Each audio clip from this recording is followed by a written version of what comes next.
Hey, what's up, guys? Welcome to another episode of the Sunday Morning Shred with me, Mark Murray, the show where every Sunday you wake up, you go to YouTube, and the show is waiting for you. I got a lot of really cool things to talk about today. A little bit of behind the scenes of Trash to Thrash and this week's episode that came out. So I want to talk a little bit about clear coats and the orange and purple splatter Ibanez RG that I did, and then I also want to talk a little bit about the Ibanez Pro Line V that's in that episode too. So it's going to be a couple Ibanez. And then I want to go through the YouTube comments on it because there was a lot of interesting comments and a couple things I wanted to address about the episode and about the guitars in it. And then I also want to show some of the viewer guitars. I was asking you guys if you want me to put your guitar on the show and show off your custom guitars with your mods and all that stuff and comment on it. Then send me a video of your guitar. So like a 30-second to 1-minute video or some pictures and a description. And I'll play them, I'll show them on the show. I'd rather it be a video though. So you could tell us about the guitar. Can't have any background music in it for copyright reasons on YouTube. But we have a few different guitars I want to show you today. And one of them is really pretty crazy that somebody built. So we got some really cool viewer guitars this week, and at the end, we got a Q&A. So I went through some of the comments from the last few Sunday morning shreds and gathered up some of the questions. So I'll be answering those. First off, I want to say if you've been watching, this show and Trash to Thrash every week, thank you so much, especially if you've already subscribed. If you haven't hit the subscribe button, I do a couple guitar shows every single week. And if you hit the bell, you'll be notified every time they come out. It's always Thursdays for Trash to Thrash Thursday, and the Sunday Morning Shred, this show. I also do tech reviews, comparisons of gear, covers, all kinds of other guitar stuff that sometimes comes out on like Tuesdays, in between Sunday Morning Shred and Trash to Thrash. If you watched Trash to Thrash this week, you saw the Ibanez, the orange with purple splatter. This is it if you didn't happen to watch it, but look at the clear coat. Notice how reflective it is. This guitar came out really good. I've been studying up harder than ever, learning how to do clear coats better than ever, how to polish them, how to sand them. I haven't done a ton of clear coats lately, so it's probably been over a year since I've done any clear coats. I had ran out of my really professional stuff, so I was trying some of this more advanced in a spray can clear coat called 2K, made by Spraymax. And I did a couple guitars with that 2K, and it honestly came out amazing. I've used some more high-end professional stuff using a compressor and a high-volume, low-pressure HVLP spray gun. And that's some of the best clear coats I've ever got were through the HVLP gun and the compressor. But now these are my best two clear coats I've ever done. The Bumblebee that I showed last week on Trash to Thrash, and then this Ibanez RG that was this week on Trash to Thrash. They both came out like pretty mirror-like and really nice. So I think one of the tricks to doing a really nice clear coat is being able to lay it on really thick. And most standard spray can clear coats aren't going to let you lay it on as thick as you would need it to for you to have enough clear coat so you can wet sand it or dry sand it and level it out and then polish it. Because that's the way you really get a shiny clear coat, is you have to be able to level sand it all and then polish sand it, then buff it out with compound and finishing polish, and it's quite the process. But as you can see from this video, I mean, look at the shine, look at the reflection on this guitar.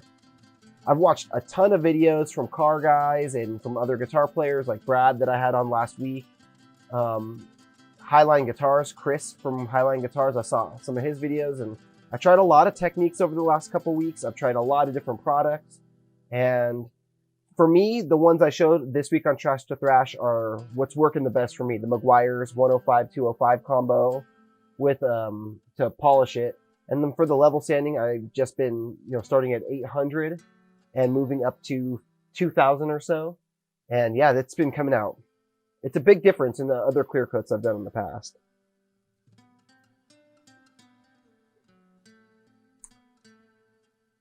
The other guitar I showed on the show was the Ibanez Flying V, this one, the Pro Line 1660. This guitar is a weird guitar to me because I got this, somebody actually messaged me and said, hey, I got a guitar I think you'd be interested in. It's this Ibanez Pro Line 16, he didn't say 1660, he just said Flying V. And I didn't even know they made one. I looked it up and found the guitar online and was like, oh, whoa, it's pretty cool. I've never seen this guitar. They're pretty uncommon from what I've seen. And whoever painted this thing, first off, this is not the original paint job that's on this guitar. This is like some super weird airbrushed stencil paint job. And I got a lot of weird comments on it. That's why I wanted to go over the comments from the YouTube, you know, all the YouTube comments on this one, because a lot of people thought this was like a wood finish. But if you look close at it, I actually took a video of it here and pointed out, you can see where the stencil repeats. So you can see like there's this couple of things that repeat over and over. There's an M-shaped line in the stencil. And it actually came into me super scratched up. Somebody had already attempted to sand it down, but here's the M. And then you can see the same M right here. And then as you move around the guitar, down here on the lower left horn, there's another one, the exact same M. So obviously they had like one template that they moved around the guitar. Kind of cheesy. It looks interesting, but not very good. And then here, there's another one there, another one here, another one here, another one between the two pickups, another one down there by the bridge. So it's a very cheesy, weird airbrush paint job, but looks kind of cool. But a lot of people were saying, don't paint over that finish. And it's not a factory finish, you know?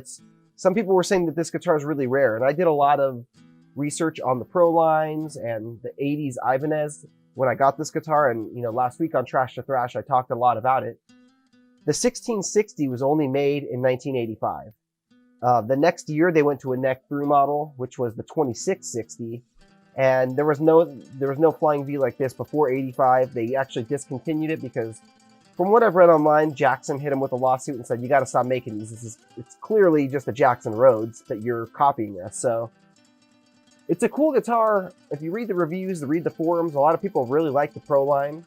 And, you know, they really only came in black and white. So that's another thing that confirmed to me and let me know this is not the original paint job. If you look in the 1985 Ibanez catalog, it actually says they only come in white. But I've seen a bunch of black ones online, so I don't know if I don't think they're aftermarket because people are claiming that they're completely stock and they're selling them on like Reverb and eBay. But I don't know. If it's a bolt-on, it's got to be a 1985 1660. If it's a neck through, it's a 1986 2660. If you know anything about these things that I'm wrong about, maybe I am wrong, let me know in the comments. But from the research I've done, that seems to be what it is. So I don't know where the black ones came from. And I also saw that they did come in like a really rare, what do they call it? Cherry pink, I think, something like that. So it's like a weird pink color. Let's get into the comments here. There's a bunch of them here. Okay, yeah, so starting from the bottom, could you try to make access contours on any guitar? Yeah, that's actually something I want to get into because there's certain guitars that they are very uncomfortable and they could definitely benefit from some contours. The Jackson Haxon that I did a long time ago, many of you have seen and are appalled by. That one had some added contours to the back. I took some like 80 grit sandpaper and really evened out the back of the guitar to make it more comfortable. Fading blue to green crackle. So it's funny because when you read the comments back sometimes, during the show, I'm like asking questions. What do you guys think about this guitar? What color should I paint it? You know, if this was your guitar, what would you do to it? What's your favorite out of these guitars? So when people write an answer back like that, sometimes there's no context to it. So this guy just wrote fading blue to green crackle. But he's probably answering a question that I'd asked. So, you know, that's probably an answer to what color would you paint this Ibanez Flying V. I remember I asked that in the episode. Fading blue to green crackle. I like that. That sounds awesome. I actually had a crazy idea the other day, and I'm not sure exactly what he means by fading blue to green under black. Or is he saying like, you know, a blue fade with green crackle over it? I'm not sure, but you could take it a lot of different ways, and a lot of different really cool concepts come from just an idea like fading blue to green crackle. So I actually had some cool fade ideas that I'm going to be doing with crackle over the next couple weeks. And I actually just ordered 4 new colors of crackle paint. So you guys are going to see on Trash to Thrash green, patina green. We got blue coming in, copper, reddish brown, and one other color. White crackle. So I'm going to be doing a lot of cool crackle stuff. And if anybody out there wants their guitar crackled, hit me up. You can see I got my clear coats down, I got my crackle down, and they're looking good. This show makes me want to pimp my guitar so much. That's the point of it. I'm hoping that more people do, and if you do, send me some pictures of it, send some videos, we'll get it on the show, and I'll show everybody. Trans purple on that Ibanez. Can't argue with that. I have the Jackson RR24 back there. That's trans purple. That's a pretty insane, awesome color.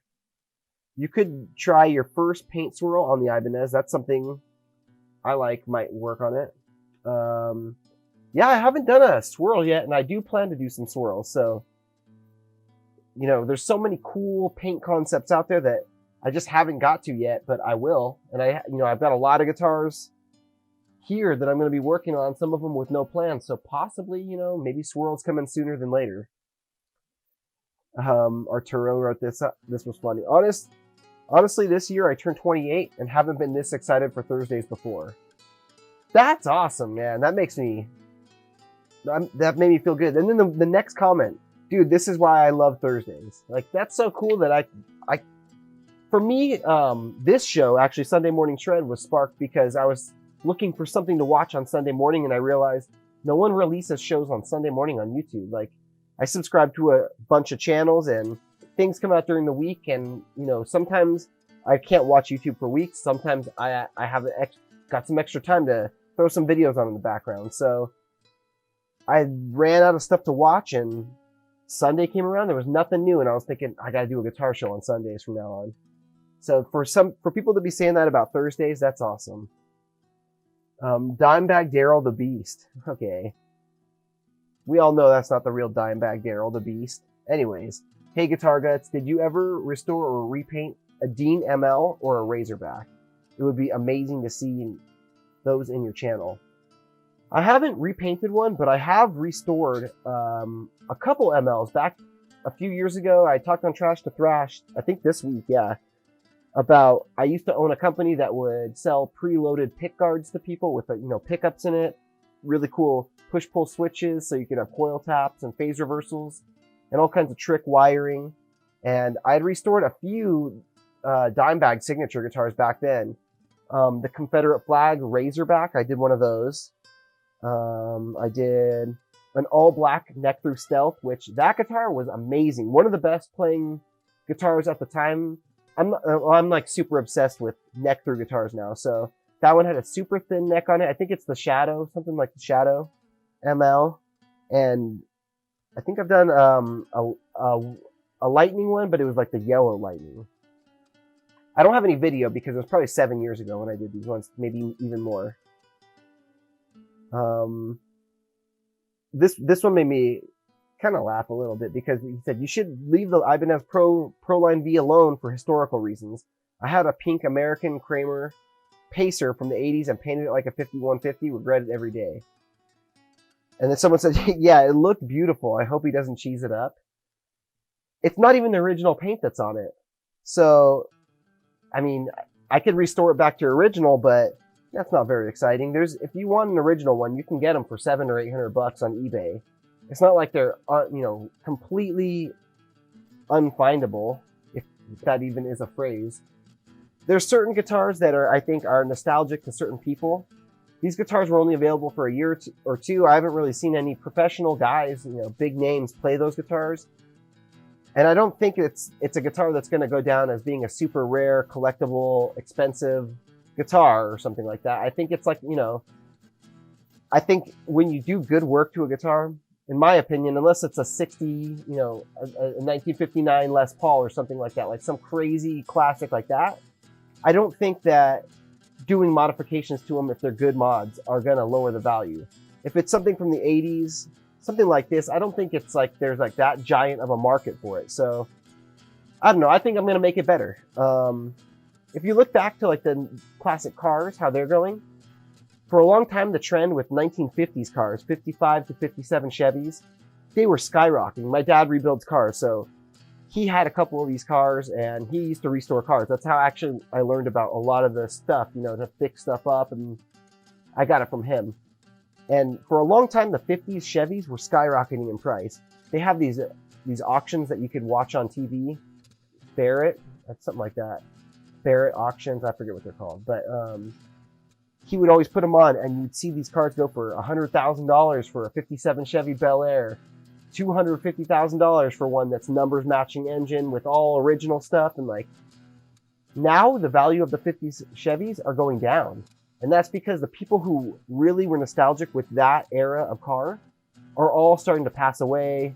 They're, people who were teenagers in the 50s, that's 70 years ago. So they're 90 years old now. Most of them are dead. But the people who love those cars aren't buying them anymore because they're old and they don't even drive, half of them. So things go in these waves. In a while, the 80s guitars are going to peak in price, and then they're going to go back down because the people who are nostalgic, who are actually have the money to buy them, are going to be people from the 90s. So I don't think that the 80s, this specific guitar is going to be like one of those ones that you look back on and be like, oh man, I wish I wouldn't have changed that guitar. I think as long as you do tasteful, good mods to it, you're going to increase the value. Comment down below if you disagree. The Proline V would look sick in camo finish. I think it would too. I haven't done any camo guitars. I really do want to do some. Okay, so we got Daryl Henderson here. I noticed he commented like 3 times here. So, man, don't mess up that Proline 1660. That guitar is worth money in original state. You paint it. I remember those guitars. They went for a lot of money. That's Ibanez Randy Rhoads' version of his guitar. Leave it as is. Fix what you got. I'm not going to leave it as is because it's not the original paint. Pickups are missing. I mean, almost none of the original parts are there. So I'm going to reuse the bridge if I can. There's a couple things missing from it. If I can find the parts, or if I can find something that'll fit in there that's not even the original parts. The tuner, the fine tuner screws are missing. So if I can find some other ones that fit, I'm going to leave that bridge on there. But I don't have most of the original parts anyways. Not the original paint. So, I mean, I'm not the one changing everything. Somebody else already changed it all. He later said, save the Proline V, don't do it. And then he commented again later, don't do it, Proline 1660. I do appreciate that he's referring back when he says, don't do it, Proline 1660. Like, he's not just saying don't do it. He's letting me know, like I was saying earlier. I don't always know what these comments are referring back to. So he's letting me know, don't do it, Proline 1660. Somebody replied to this one. I know, I saw it in the previous videos, but when I saw it again, I fell in love with it as it was. That finish reminded me of Desert Dunes. It does have a Desert Dunes look, but again, it's some weird aftermarket cheap stencil. So yeah, it's gonna get something way cooler. Someone said, I really can't get enough of this channel. Awesome. What about the Crackle Kelly? Well, thank you. Is Colin. Thank you, Colin. The Crackle Kelly is doing good. There was an imperfection in the paint.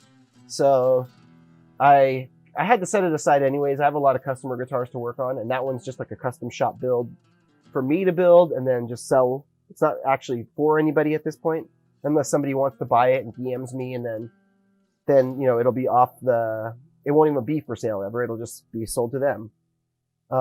So it's been off the show for 2 weeks now because I had to set it aside. I did do a little bit of work to it, and you'll see that coming up. I had this weird crinkling happen to a small section of the paint, and I sanded it down, and I'm ready to throw another coat of clear. So I sanded the whole top down with 800 grit sandpaper, just so it'll have a mechanical bond when I go to throw the next clear coats on there. If you saw the episode last week with Brad, you'll see we were talking about mechanical bonds and how you put your clear coats on, and that guitar is going to come out really nice, I think, in the end. But for now, it's off the show. I'll have the area touched up, and you're going to see that on Trash to Thrash too. I've been recording everything I've been doing today, so it'll be back very soon. Alfie, he said, I think if you could, for the 80s of it, and I don't know if you can do this or not, but neon pink and slime green crackle. I think that would be fun. That would be insane.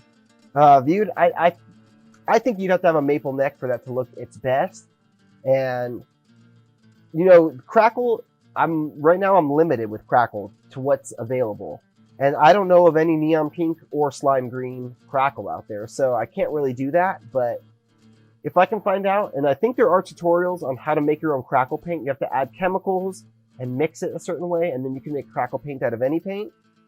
That's definitely something I'm going to be doing. So I like those two colors together, though. Maybe even like something that's slime green with neon pink splatter. I mean, I could do that. Mike, awesome job. Love watching your work. Thanks, Mike. Moro, dude, I'm crazy about this kind of guitar mods. I've adventured myself in painting a Rhodes orange with black bevels. I'll send you some footage of it. I wanted to try to find a way to use those chameleon metallic paints with a regular metallic, but the same color. Like, imagine an Ibanez JPM graphic, but the graphic stays hidden and is revealed only in a certain angle of light. That would be awesome. That is awesome. I like that. That's got some good ideas. Maybe I'm gonna have to hire him when the company grows. Great video, bud. Thank you. The foam under the bridge is a great idea.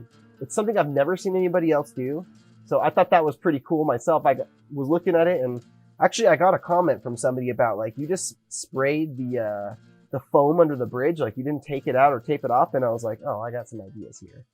But yeah, so I imagine this is going to be something we're going to start seeing on more guitars, because the show, it gets thousands of views. Someone's going to see it at some other company and be like, oh yeah, let's start doing that.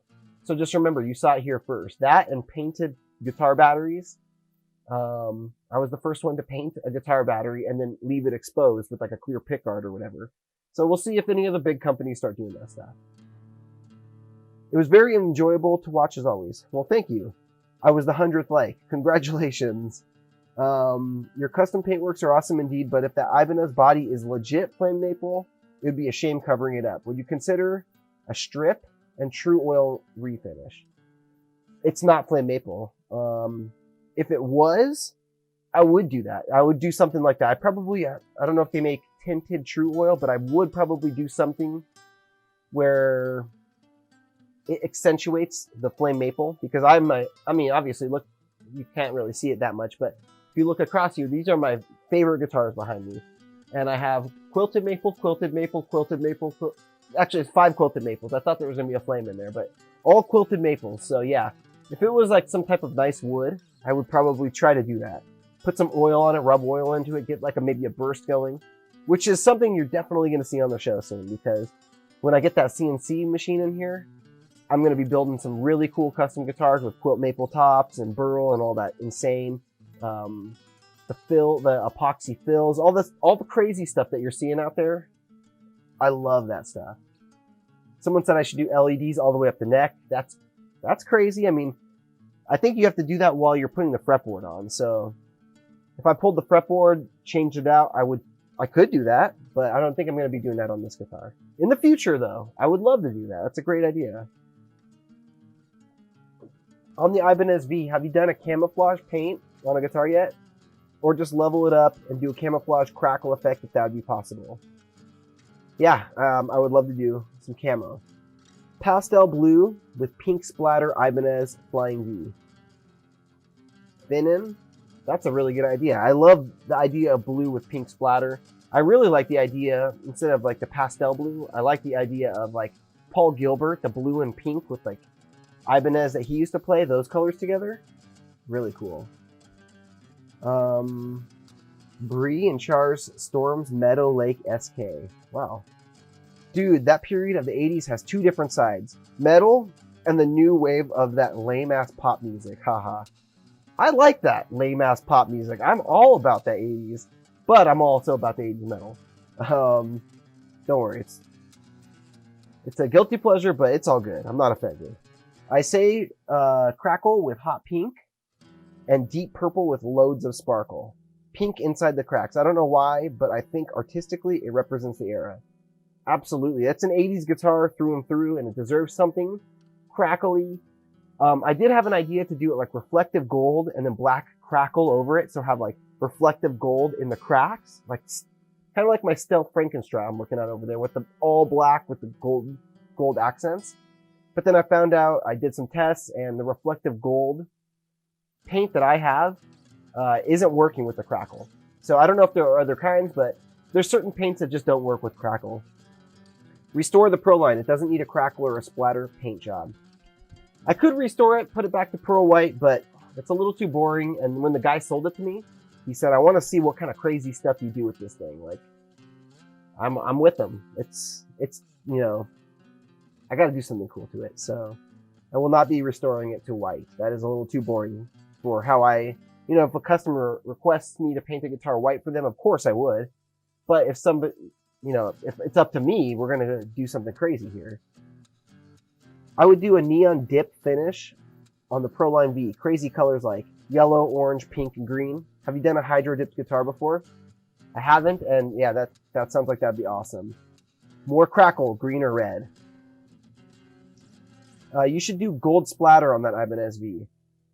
I actually did a test sample out there like a couple months ago for somebody. Somebody had asked me, and we started brainstorming. When people sometimes want a custom guitar from me, we'll brainstorm together if they don't know exactly what they want. And I'll give them my suggestions, and they'll bounce ideas back, then I'll bounce ideas back. And we came up with flat black with reflective gold splatter. And I have a sample out in my shop that I did it with, and it looks so awesome. And that would be awesome on this guitar, because I wanted it to be black and gold. I know people are getting sick of the splatter, but hey, man, I love it. Jeff Stacy. Love watching your channel. Have you ever thought about starting an Amazon partner store? This way, there's easy links to some of the items, like the kill switches, or just some of the tools that you use, or where you get the foam. That would be killer as well. Yeah, I do need to do that. I used to have an Amazon store for my old podcast, where I would interview other musicians, and I think I should get one for this one. All right, Sean Carter. I dig this so much. I have an old Squire 2 HSS that could use some love. Hit me up, man. I'll do it. Loving the content. You inspired me to refinish my old Ibanez GRG 170. Keep it up. Hey, thank you, man. That's cool. Send me some pictures of it. Send me a video of it. I'll get it on the show. Purple. Great comment. Purple. Omar said, honestly, I always like the playability of Ibanez, but at the same time, I was coming up, I was all about Jackson and Carvin, and my bros were into ESP and BC Rich, so I never played an RG outside of Sam Ash. Yeah, you know, you attach yourselves to brands, and then your buddies have their brands they've attached themselves to, and if you didn't know anyone that had, like, it's like Parker guitars. If you guys know the Parker guitars, I didn't know anyone who had one. Never got to play one because they're kind of weird, you know, and you just, some certain brands you just never come near. Kind of like BC Rich. My friend's dad had a bunch of BC Riches, and for some reason I never really liked them, but the stuff they're doing today is like so nice. The neck through, you know, the multi-piece necks, all that stuff, and translucent quilt maple tops, and BC Rich is making some really nice looking guitars these days. I should showcase them, kind of like I've done with the Charvels and the ESP catalogs. I got to go through the BC Rich on an episode of Sunday Morning Shred. You got to do some stuff with Sustainiacs. They're super cool. I definitely do. I've been looking into those systems, and they're pretty pricey, but that's not a big deal, I guess, when you're dealing with custom guitars. And they do some really cool stuff. Neil Sean from Journey uses like the old classic system. He actually just posted his Les Paul, the first Les Paul to ever have a Floyd Rose on it. And he's got a sustainer pickup in it, I think, on that one. Maybe not. Maybe he does, though. I don't know. But he plays with sustainers for sure.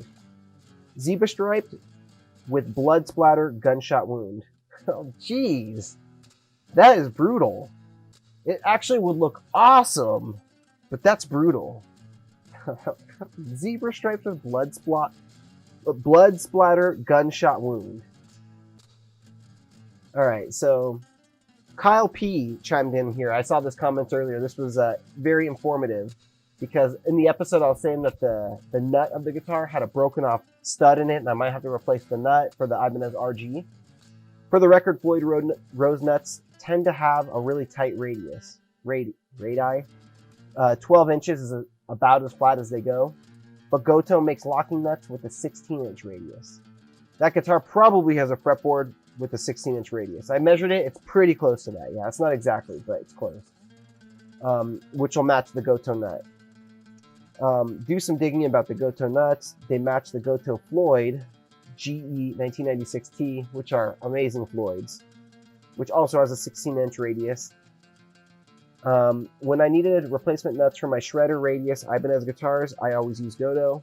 Gotoh makes the edge nuts, and although the edge tremolos have a 17-inch radius, I believe the nuts are the same 16-inch radius that Gotoh sells under their own brand name. Yeah, I never knew that Gotoh made the edge. That was interesting. I looked it up, and it's definitely true. I've confirmed this. Sammy said, if you can't find parts for the bridge for the Ibanez V, you should take it out and install a low pro edge. It's hands down the best Ibanez bridge ever made, and it's better than any Floyd Rose bridge. I've heard really good things about the edge. I've never used one. I'd like to. And maybe I would go with them, keep it in the Ibanez family. I like that. Thank you so much for explaining every step so well, loving all the details. Yeah, you're welcome, Waldo. It would be painful to see the Proline 1660 top/veneer be covered with paint. Just refurb with parts, authentic parts if possible, and a collector would no doubt snap that up from you. I mean, a collector can get them. They're available on Reverb and eBay. Let's see, I bet you if we look right now, there's probably some there. Let's see. Ibanez 1660. Yeah, see, they go for $700. I mean, let's see if there's any on Reverb.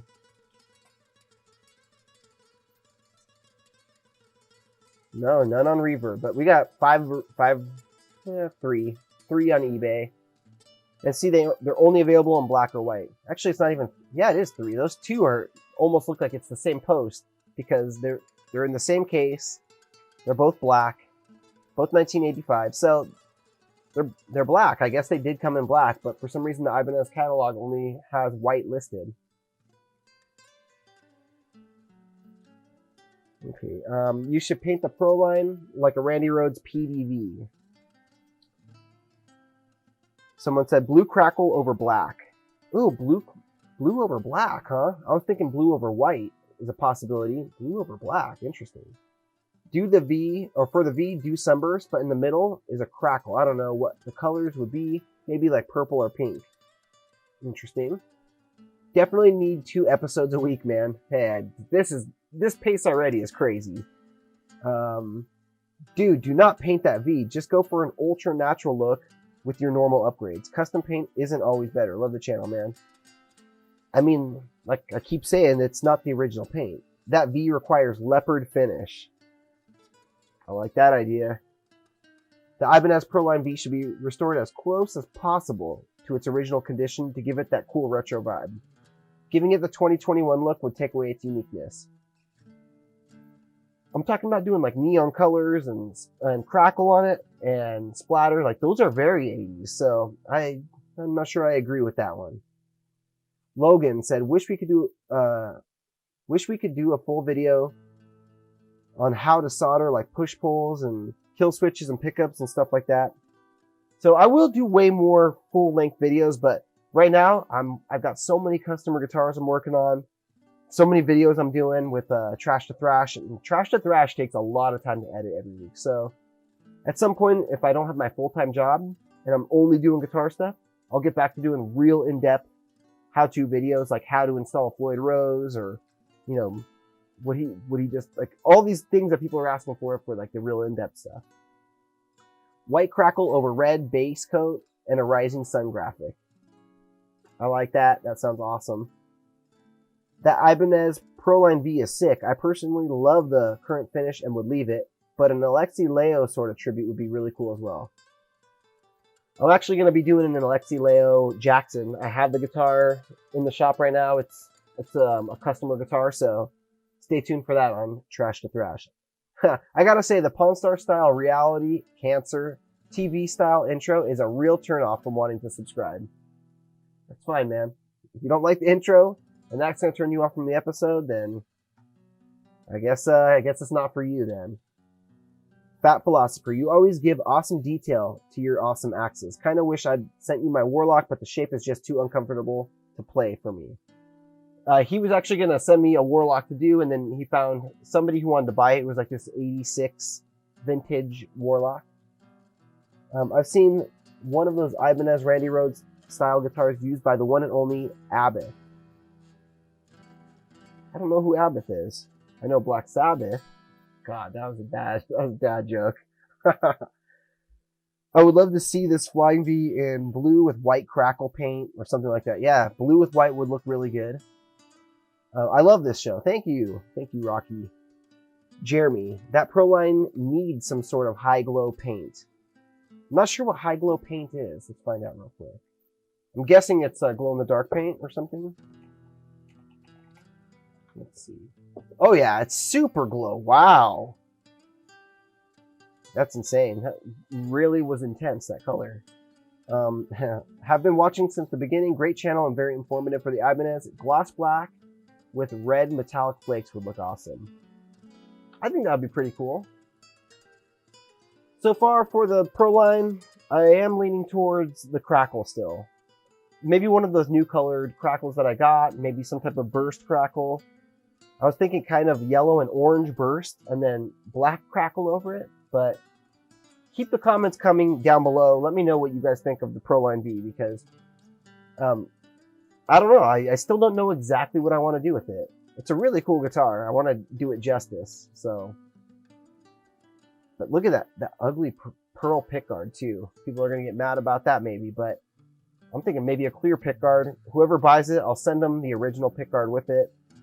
But I think it needs something a little more exciting than that old pearl pickguard that looks like it's very aged. It doesn't look that good to me. So let's talk about and look at some viewer guitars now, because people sent me in their guitars. Like I said before, you can send me yours in 30-second to 1 minute video, and I'll play it on the show. Tell me about the guitar as you're showing me it. Let's see. Okay, so first up here. All right, first up here is this. That's an LTD Flying V. That's a sweet LTD Flying V. So that's like an Alexi Leo. So that was sent in from S. Michael S. Check out this old signature ESP LTD guitar, the Shadow, a signature guitar from a Norwegian black metal band, Dimmu Borgia. That's a band name I've seen written a million times. I do not know how to say it. It's Gilder's signature. I ordered it from AMS, I think. I've had it for years. Original Floyd Rose and an EMG 81. Yeah, I like it.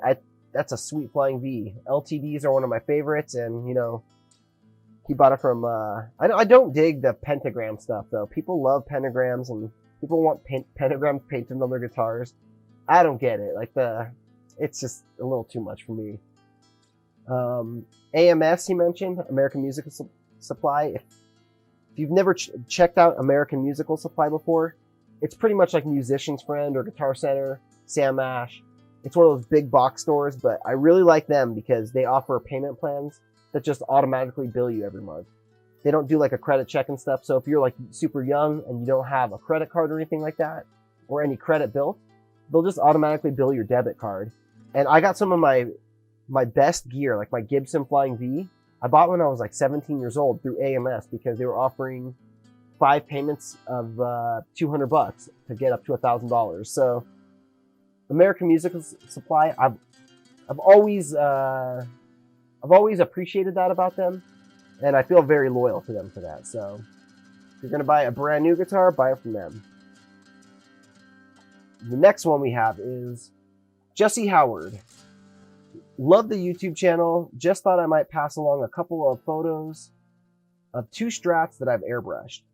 The one with Stevie's face was actually found in a pawn shop in my hometown for $100 and started life as a black made in Japan Stratocaster from the 80s, but I gutted her and added Texas specials and completely new guts. See what I did there? Guitar guts. Along with the paintwork. The other was, okay, so man, that's crazy. Airbrushing is something I would love to get into. He did a really good job on this. That's cool. And then down there, yeah, look at that original photo of it. That's awesome. The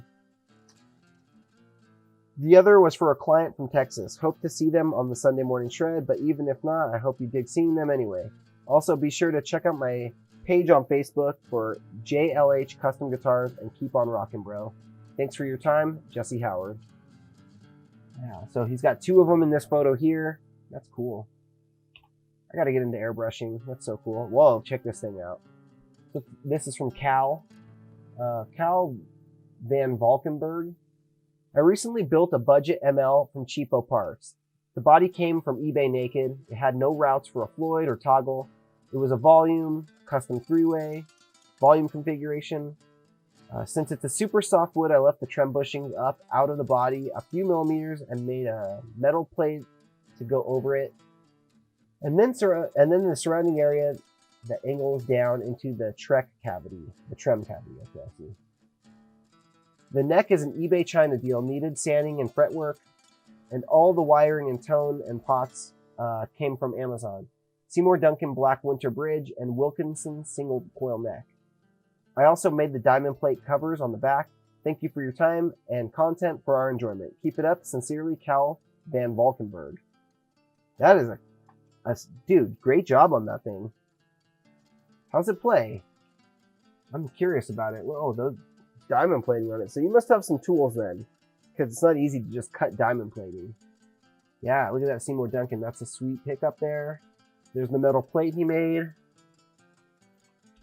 Yeah, that thing turned out really good, dude. Good job.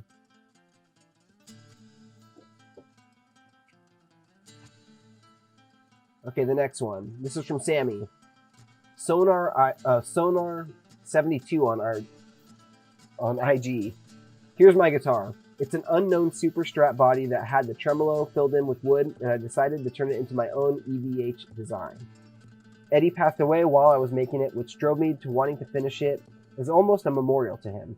It has an 8.8K hand-wound humbucker Pagey 2 Zangbucker, PAF clone, Ibanez Dio neck. I think he means Geo, maybe. All parts, hardtail bridge, Schaller strap locks and a kill switch, volume pot, and a 2020 quarter. Oh yeah, you got the 2020 quarter on there. That's cool. On a hardtail. Sweet guitar, man. White and orange, it works together. That speed knob is cool too. I like the white speed knob on it. Very cool. Yeah, man, that's crazy timing that you happen to be working on it when Eddie passed away. I like the relicking too. You did a good relicking. Looks nice and chippy. Looks good. 2020. Ooh, look at this one. This is from Carlos. South Texas Sparky on Instagram. Hey man, I love your YouTube channel. Immediately look for you on Insta after discovering it. Well, thank you. If you don't follow me on Instagram, by the way, follow me at GuitarGuts. Thought I'd share my build from a couple summers ago. Bought a Strat style alder body already painted mint with slight natural relicking from eBay. I initially threw on some hardware. By the way, slight natural relicking just means that somebody had it around and wasn't taking care of how they stored it. I initially threw on some hardware I had from my first Affinity Squire, and little by little kept upgrading it. Now it's equipped with a 22 fret maple music craft neck with glow-in-the-dark fret markers, Graph Tech nut, Grover tuners, roller saddles, and some Seymour Duncan hot rails in the bridge and neck. The middle pickup is a Chinese single coil from eBay that sounds pretty decent. Here's some pics. Yeah, that thing is sweet though. Music Craft makes amazing necks, so good choice on Music Craft there. Yeah, that thing is really nice, man. Look at those glowing inlays, man. Those are gnarly.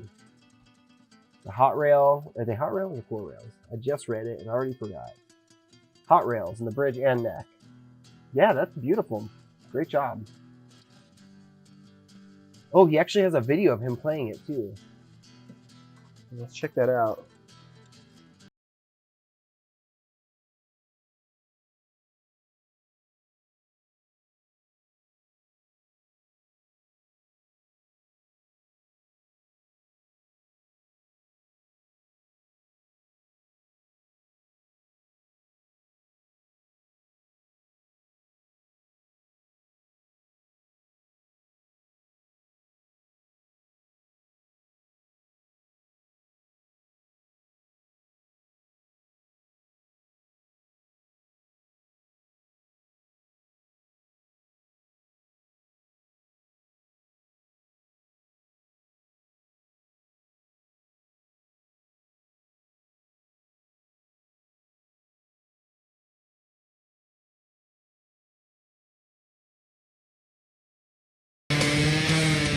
That sounded awesome, man. That guitar sounds a lot different than it looks.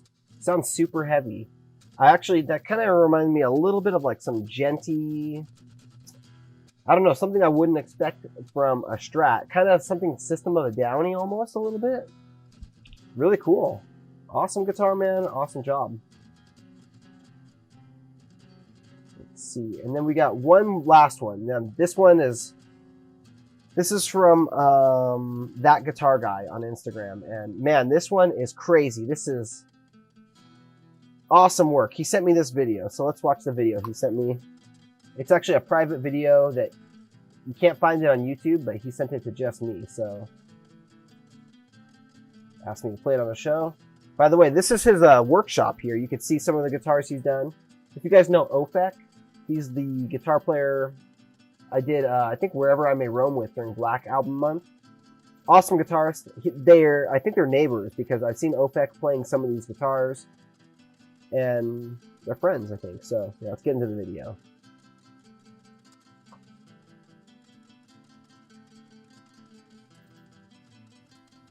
Hey guys, Latif's here, aka That Guitar Dude Guy on YouTube and Instagram. So this dude saw some of my Pimp My Guitar projects on Facebook and asked me if I was interested in trading him for this old beat-up guitar that he has. And of course I said yes. So I traded him for a looper pedal that I had laying around for this 88 Chord Performer Series guitar.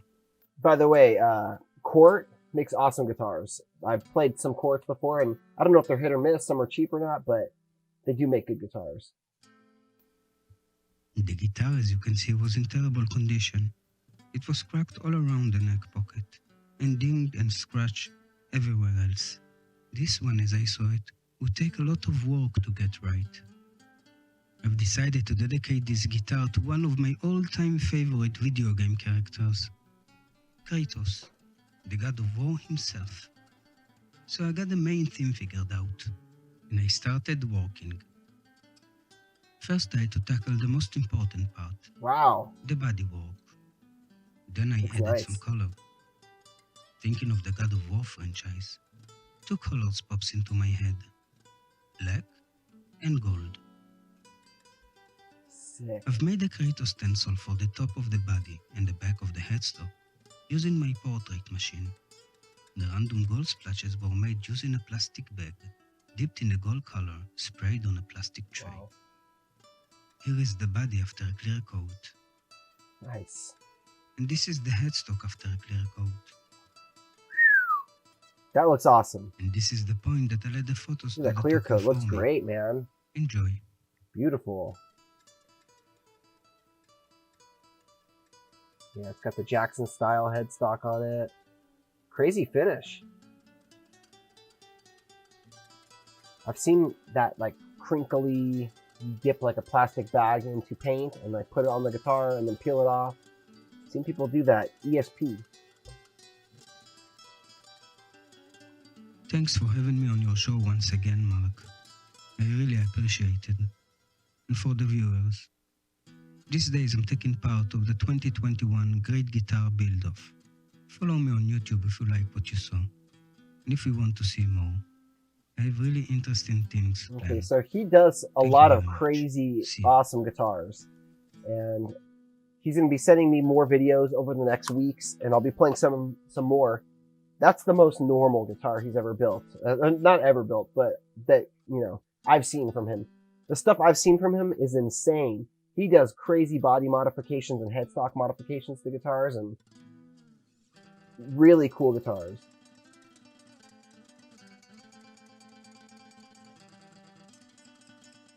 So, I'm gonna start showing more of his stuff on here. Check him out. That's the God of War guitar. Really cool. All right, now we got a couple questions, and then we'll get out of here. Let's see. Let's go over to the questions. Okay, so Fat Philosopher asked me, which hilarious name. He's the one who has the 86 BC Rich Warlock that he was going to send me. Which big builder custom shop impresses you the most? ESP, Fender, etc. There's two that come to mind right away that blow me away. There's actually a bunch of smaller ones too. I should shout one of them out for sure. But my favorite might be Kiesel. What the stuff Kiesel does is just works of art. Right now, I'm not as into the headless thing as I at one point I was like super into the headless guitar thing, and I wanted one so bad. Now I don't mind the headstock on a guitar, but the finishes they do, the concepts. I also really like a few of their body styles a lot, the Zeus and the Aries.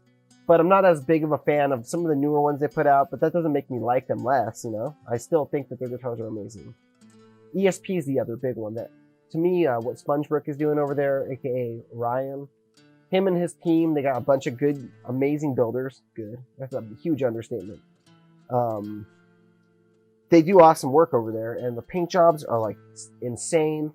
That's what I hope to get to one day, is what those guys are doing with paint jobs.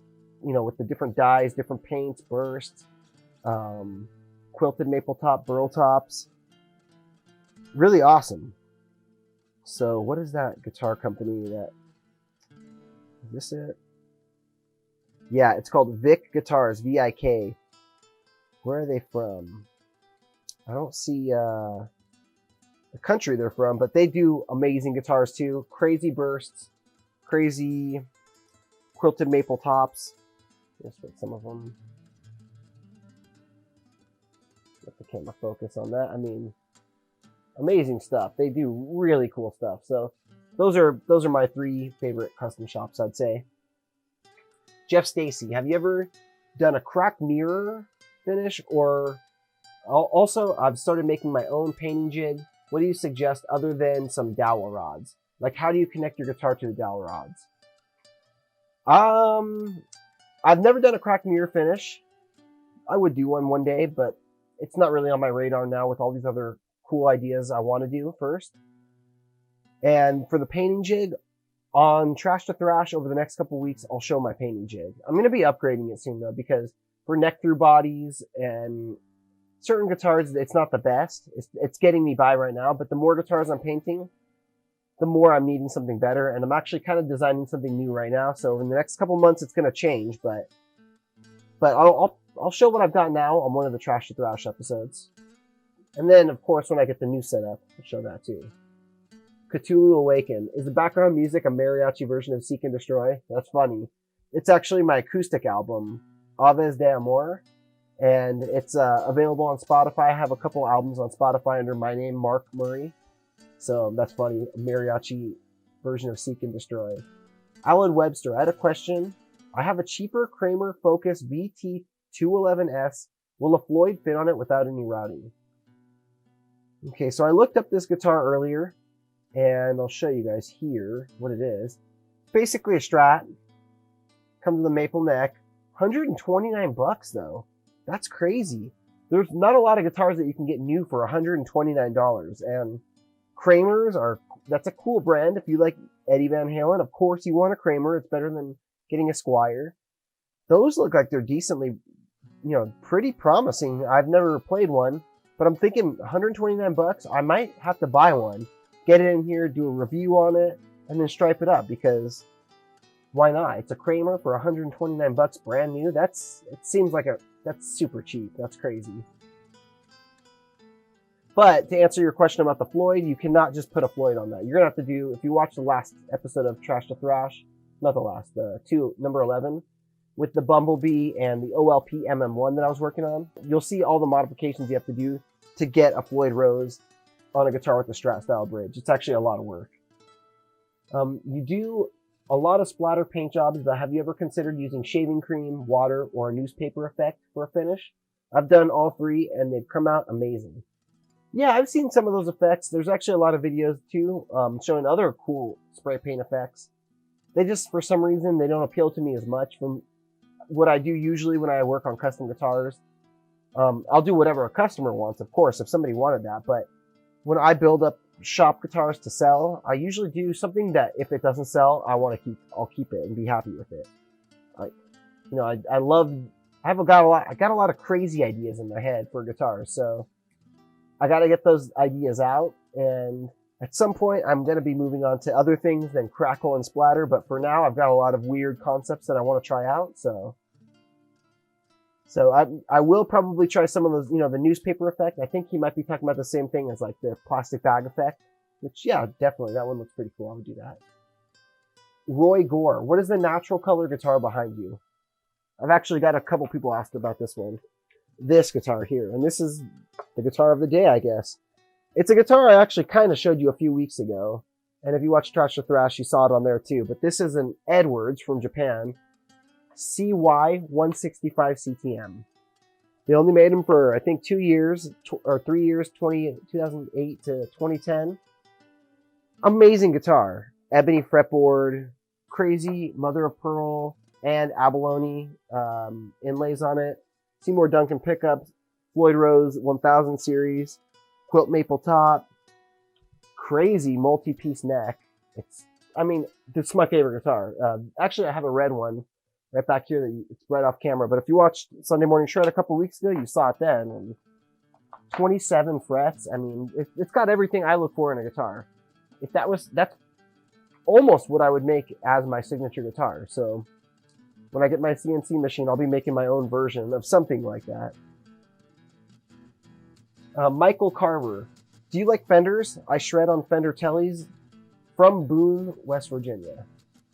I like Fenders, of course. They're great guitars, but with only so much space in my music storage room here, I can't, I don't really want any Fenders, I guess.